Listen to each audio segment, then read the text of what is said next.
"How can this be?" she asked, her voice trembling. "There must be a mistake somewhere," she insisted. David, his voice filled with anger, retorted, "The mistake was you sleeping with my best friend and letting me raise his baby as mine." It was then that David informed her he had moved all their belongings to the garage and changed the house keys. "You and your son should pack up everything from the garage and never set foot in the apartment again," he said coldly. "I don't want to have anything to do with you or your son ever again." David was a brilliant software engineer who worked with a top firm in Abuja. He married Mercy, his next-door neighbor at Greenvill Apartments. Their paths first crossed at the estate gym, where David regularly worked out. At that time, Mercy had just moved into the apartment, and David was living with his best friend, Kenneth. The three of them, David, Kenneth, and Mercy, became close friends, living like they were family. After David and Mercy got married, they moved to another part of the city, leaving Kenneth behind at Greenvill.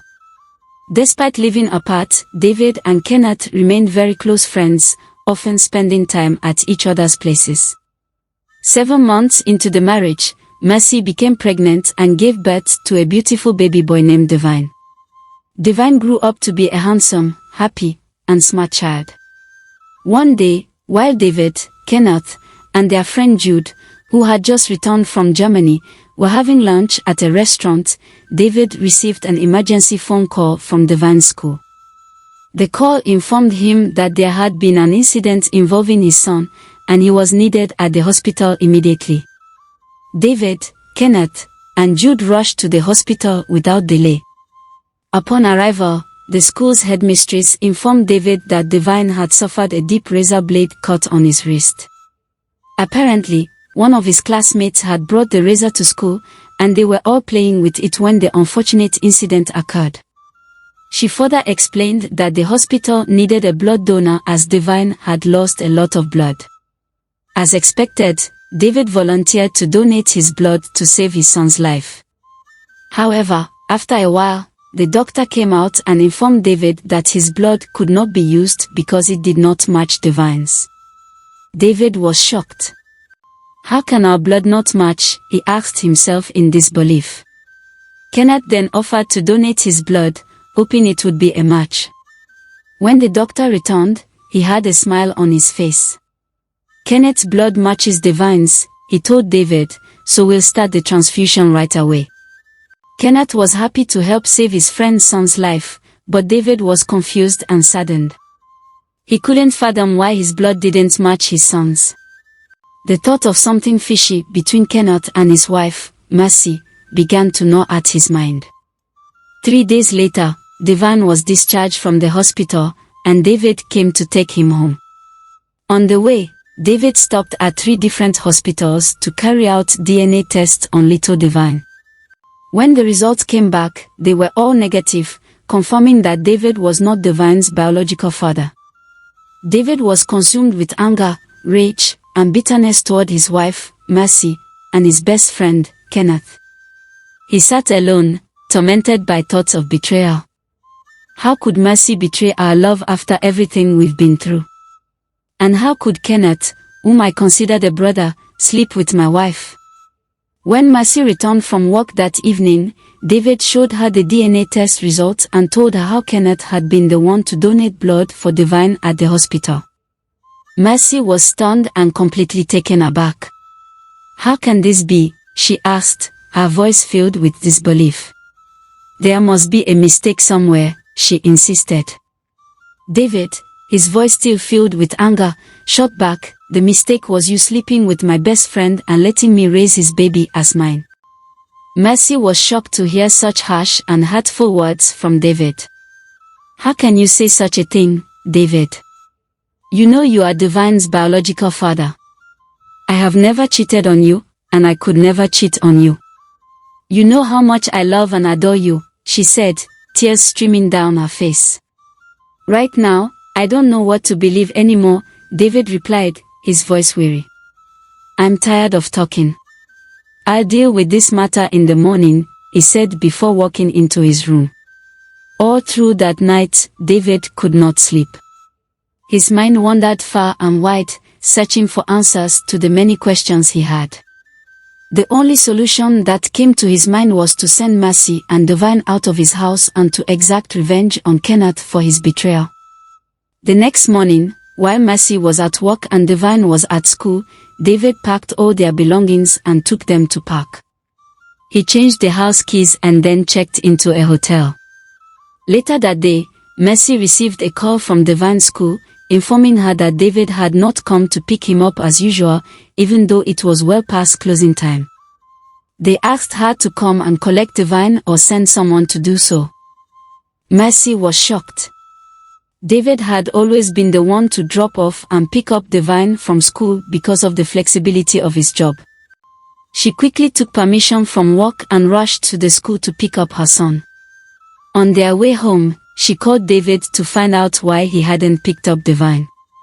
It was then that David told her he had moved all their belongings to park, changed the house keys, and that she and her son should collect their things and never set foot in the apartment again.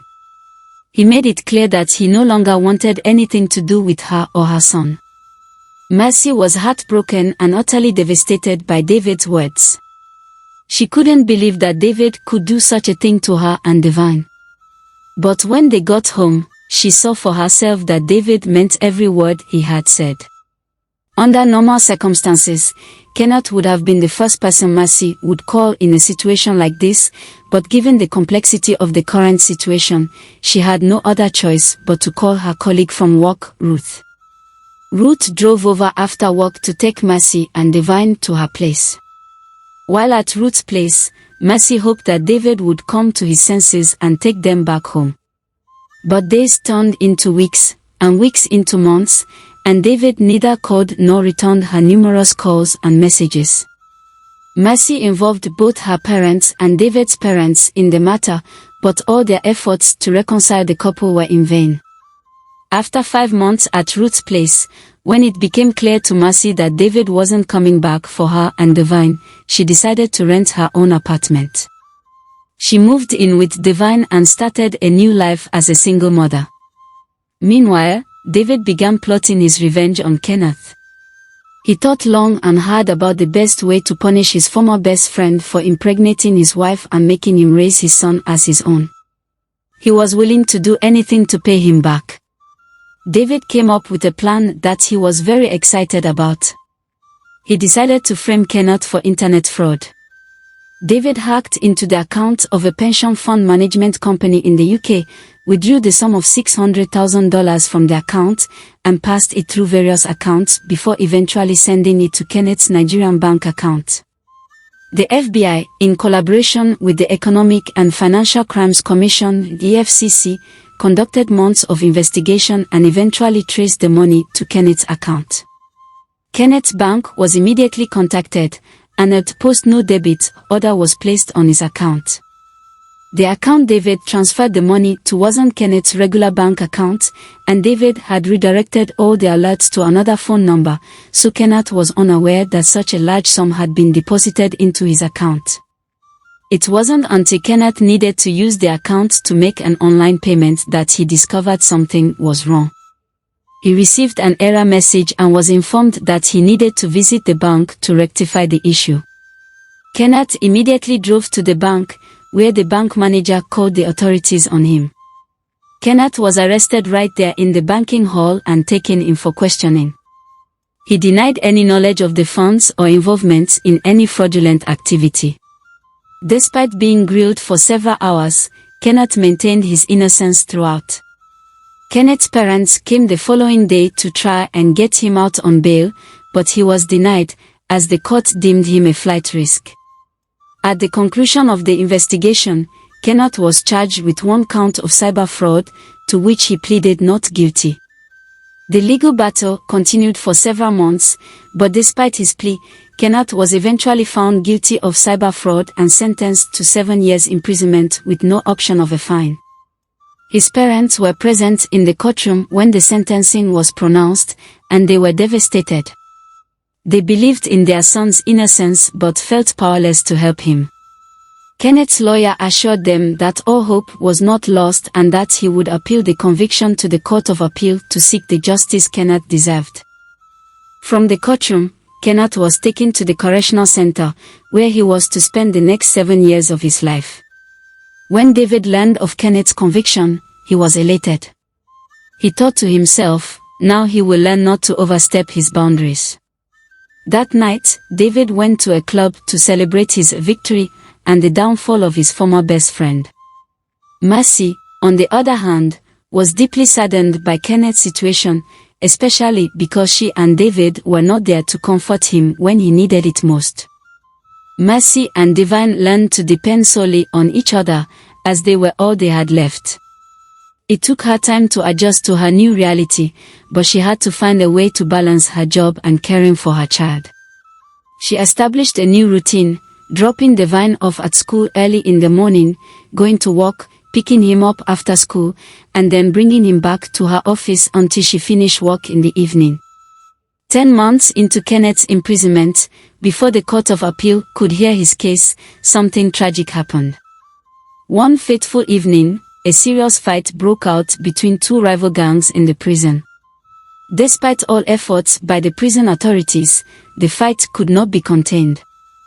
Many innocent inmates were injured in the chaos, and Kenneth was fatally stabbed in the chest. He was rushed to the hospital for treatment, but unfortunately, he died 3 days later from complications resulting from his wounds. Kenneth's parents were informed of the tragic news over the phone and were told that they could come to collect his body for burial if they wished. They were heartbroken, knowing that their son had died for a crime he never committed. That evening, Kenneth's father went to the hospital to retrieve his son's body and took it to the morgue. The family arranged for a private burial, inviting only close friends, family members, classmates, and colleagues. On the day of the burial, Mercy attended with Divine. David, however, was nowhere to be found. While at the funeral, Mercy noticed a familiar face, a young lady about her age, with a little boy who appeared to be around Divine's age as well. Mercy felt she knew the woman from somewhere but couldn't quite place her. Curious, she approached the lady, introduced herself, and asked if the woman remembered her. The lady replied, "No, I don't." Mercy, confident that she knew the woman, persisted in the conversation. She asked for the lady's name, and the woman responded, "Maria." Mercy then shared her connection to Kenneth, explaining that she knew him through her ex-husband and that they had been very good friends until a few months before his incarceration. She then asked Maria how she knew Kenneth. Maria told Mercy that she had met Kenneth at a club about 5 years ago. They got along well, and one thing led to another. They ended up spending the night together. That was the only time she ever saw Kenneth, until last week when she came across a social media post about his death and funeral. She decided to attend the funeral out of respect for him. Mercy, curious, asked Maria about her son and whether his father was present at the funeral. Maria responded, "It's very complicated." Then, she dropped a bombshell: "Kenneth is the biological father of my son, Victor." Mercy's eyes widened in surprise. "I don't understand," she said, bewildered. Maria continued, explaining that a few weeks after their night together, she discovered she was pregnant. There was no way to contact Kenneth because they hadn't exchanged numbers. Maria told Mercy that Victor came as a blessing in disguise, or so she thought. At the time, she was dating Alhaji Ibrahim, a very wealthy and powerful politician. She pinned the pregnancy on him and used it as leverage to gain his favor. Unfortunately, before Victor was born, Alhaji became embroiled in a serious money laundering case, leading him to forfeit all his assets and flee the country.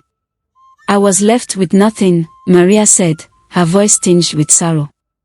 "I had to raise Victor all by myself, and it hasn't been easy." After listening to Maria's story, Mercy asked where Victor was born, and Maria replied, "Achievers Hospital in Abuja." Mercy then inquired about Victor's date of birth. It turned out that Victor and Divine shared the same birthday. It suddenly dawned on Mercy where she knew Maria. They had been in the labor room together and had given birth on the same day at the same hospital. It all became clear to Mercy then. There had been a mix-up at the hospital. Her child had been given to Maria, and Maria's child to her. Divine was actually Kenneth's biological son, while Victor was David's. This discovery opened a fresh wound in Mercy's heart. She had lost her husband and her home due to the hospital's negligence. Kenneth died without ever knowing he had a son, and Mercy had raised Divine, believing he was her biological child. After the funeral, Mercy and Maria decided to take legal action against the hospital for their negligence and the emotional suffering they had both endured. However, the hospital, in its wisdom, opted to settle the matter out of court. As part of the settlement, both Mercy and Maria received $35,000 each and a public apology from the hospital. When David learned about Maria and her son, Victor, who was his biological child, he reached out to her, hoping to become part of the boy's life. But Maria refused and warned him never to contact her or come near her son again. She told him that, as far as she was concerned, Victor's father was Kenneth, and no one else. Meanwhile, Mercy took Divine to meet Kenneth's parents for the first time.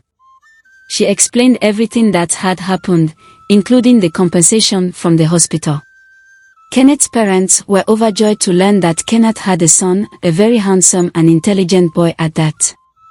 Eventually, Mercy and Kenneth's parents decided that Mercy should continue raising Divine as her own child, with the understanding that they could have him during the holidays. As for the $35,000, they agreed to put it in a trust fund for Divine's future. Maria, on the other hand, moved into the same estate as Mercy so that both mothers could maintain a close relationship with their biological children. She used part of the $35,000 to start a business and put the remaining amount in a trust fund for Victor. Divine and Victor grew up together as though they were brothers.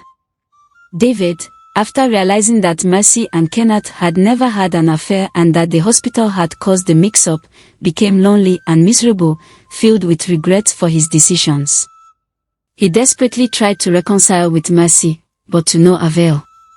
He even enlisted the help of Mercy's parents to foster a settlement between them, but all his efforts failed. Unable to live a normal life, knowing he was responsible for his best friend's death, David was consumed by guilt. He tried everything to fight off the guilt, but nothing worked. He was constantly depressed and sad. Overwhelmed by remorse, David decided to do the one thing he believed would make everything go away, something he should have done a long time ago. He decided to clear Kenneth's name by informing the authorities that Kenneth had not committed the crime for which he was convicted. But the challenge was how to do this without implicating himself. David made a video recording, detailing how the $600,000 was moved from the pension fund management company to different offshore accounts before it finally landed in Kenneth's account. The recording also explained how Kenneth's bank account and phone numbers were hacked to perpetrate the fraud. In the end, David made it clear that Kenneth had no involvement in the fraud and that the real perpetrators were still at large. When the authorities received the recording, they tried everything to trace its source but were unsuccessful. After all efforts to apprehend the culprits failed, the FBI and EFCC finally closed the case. David remained a free man but a sad, lonely, and unhappy one. Meanwhile, Divine, Victor, Mercy, and Maria continued to live as one happy family. Thank you for watching. I would love to hear your opinion on this video in the comments section. Please don't forget to like and share this video. You can also support me by subscribing to my channel and turning on the post notification bell so you don't miss out on any of my videos. Thank you. Bye bye.